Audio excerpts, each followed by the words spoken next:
Hey guys, so I'm just making this video. This is not something that I came up with. Um, this is a message that I heard at a women's conference, and it was so good that I wanted to share what I learned with quite a few people. And so I thought the easiest way to do that is just make a video and post it, and then everybody can see it, and hopefully you get something out of it because I got a lot out of this. So I went to the women's conference, and we had Beth Stevens for our speaker. I found her on YouTube after the conference, and she is awesome. But she spoke about the Great Exchange. That was the title of her message. And the way she did it, she used Isaiah 61:3, and she just went step by step, through the verse, and explained the cultural context and what was actually meant by this, which I love sermons like that, because so much of the Bible is about cultural context that it makes so much more sense when you understand the culture back in the day and what they're really talking about. And so she used Isaiah 61:3, and in my CSB version, it says, to provide for those who mourn in Zion, to give them a crown of beauty instead of ashes, festive oil instead of mourning, and splendid clothes instead of despair. And so she went through each of those three things. And yes, my Bible does say instead of. The King James Version actually says, to give unto them beauty for ashes, the oil of joy for mourning, the garment of praise for the spirit of heaviness. And it does say spirit of heaviness. Mine says instead of despair. I believe the NIV, I believe it calls it a spirit too. To bestow on them a crown of beauty instead of ashes, the oil of joy instead of mourning, and a garment of praise instead of a spirit of despair. And I do like the way they use the word instead of, because that is the exchange. It's the exchange. So she just went verse by verse through page line by line. That's what I'm getting at. Line by line. Okay, so my CSB version says a crown of beauty instead of ashes. And so, she used the King James Version, so it said to give unto them beauty for ashes. And she said that is like a headdress. So it's like a tiara instead of ashes. And I guess in the back of my mind, I knew about ashes. But in Luke 10:13, she didn't use this example, but I came up with this. I was listening to the audio Bible on my way to work, and I heard this, and I was like, oh, it's right there. So, they're talking in Luke, it's talking about the unrepentant towns, and it's saying, woe to you, and, I can't say those big words. I would butcher them if I tried. Okay. Luke 10:13, he is saying woe to all these different towns. For if the miracles that were done in you had been done in Tyre and Sidon, they would have repented long ago, sitting in sackcloth and ashes. And I remember hearing about that, which is why I love to learn the culture. So the sackcloth and ashes is what people did back in the day when they were mourning, or when they were grieving, or when they definitely weren't happy. They would sit in ashes, and they would put ashes on themselves, which is so weird because I couldn't imagine somebody doing that in today's world. It's just weird to me. But so right here it's saying that a crown of beauty instead of ashes. So a tiara instead of sitting in ashes, which is so weird. But moving on from there. So the oil of joy instead of mourning. And the CSB version says festive oil instead of mourning. So when they had joyous occasions and festivals and things like that, they would use oil. And also, I remember, let me look this up. Okay. Sorry, I had to look this up because it came to my mind. I'm sure I drive my husband nuts because when we talk about things in the Bible, this is what I do. Like I talk about something and then I'm like, oh, but hold on, let me find it. Okay, Matthew 6, starting in verse 16. Whenever you fast, don't be gloomy like the hypocrites, for they disfigure their faces so that their fasting is obvious to people. Truly, I tell you, they have the reward. But when you fast, put oil on your head and wash your face, so that your fasting is obvious to others, but to your Father who is in secret, and your Father who sees what is in secret will reward you. So that's telling me that people normally used oil, and that if you didn't use oil, then you could tell something was wrong. So she was talking about how, she told us a story about how an older lady was talking about how when you put too much powder on your face, then you don't have the oil of your skin. And when you have the oil, then you look younger. And so, of course, it was a women's conference and, so just slather the oil on so we can all look younger because we're only getting older. But so the oil was used for festive activities.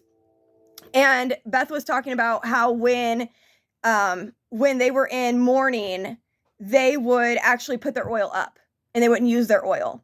And when they were like, okay again and joyous and having festivities and things, they would get their oil back out. And so they would use oil. And so he's going to give us oil instead of mourning. So putting the oil on us, which is what they did back in that. And well, I guess we still do that now there's serums and oils, and I don't use anything. I don't even wear makeup. So I have no clue about skincare, clearly. But then splendid clothes instead of despair, which I don't totally like that version. The NIV says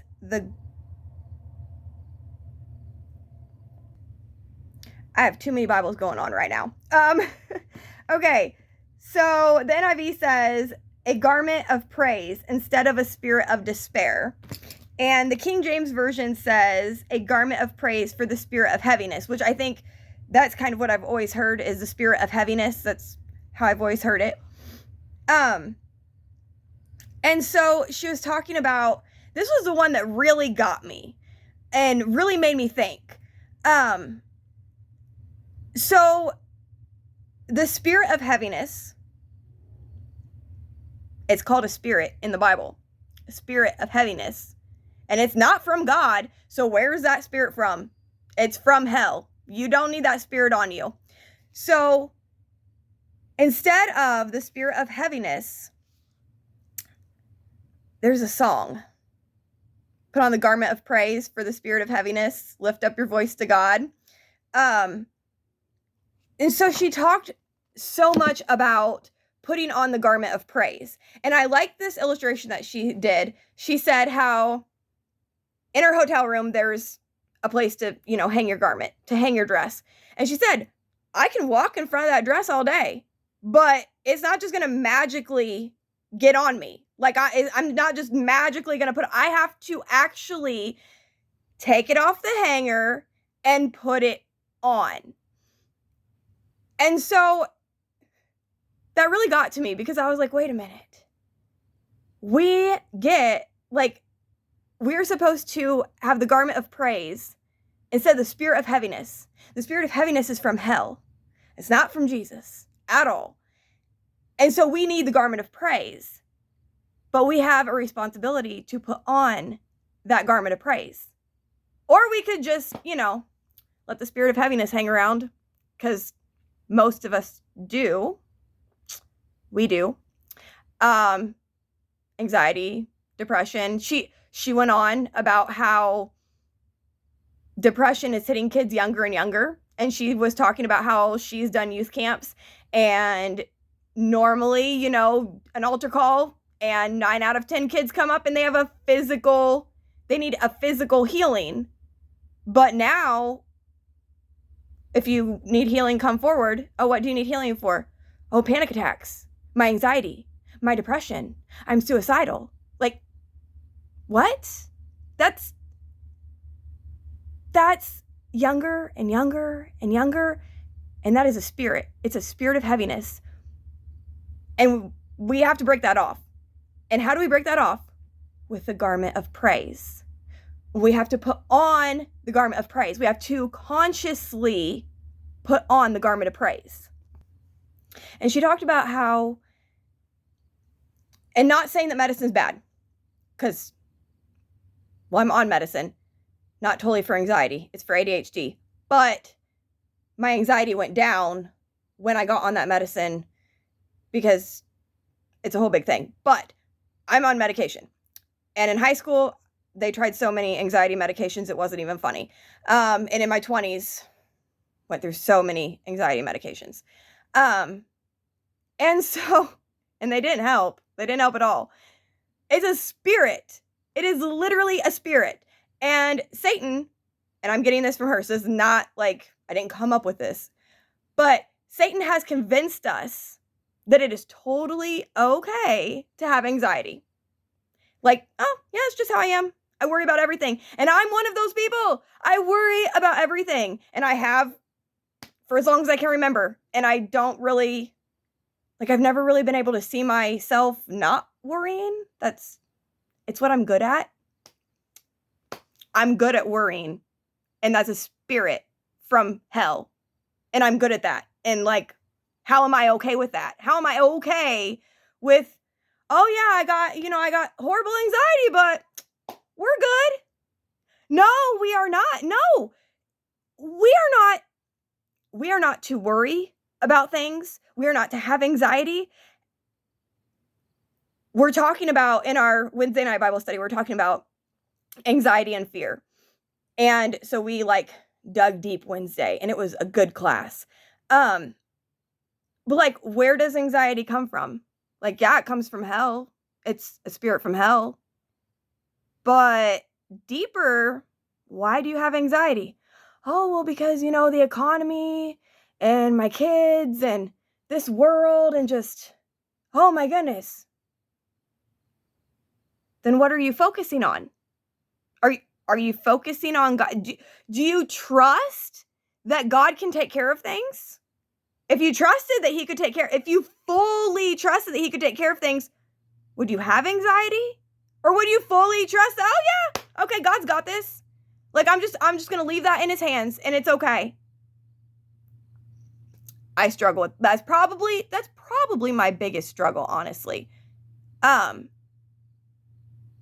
So like, you put on the garment of praise, because I've noticed in my own life, I'm sure other people can say the same thing. When you're praising, you can't be worrying. Like, you just can't. Like, well, I've never been able to, at least. I've heard that you can't. Because when you're praising God. You're focused on God. And it's a mindset shift. You have to shift your mindset, and that is a conscious thing that you have to do.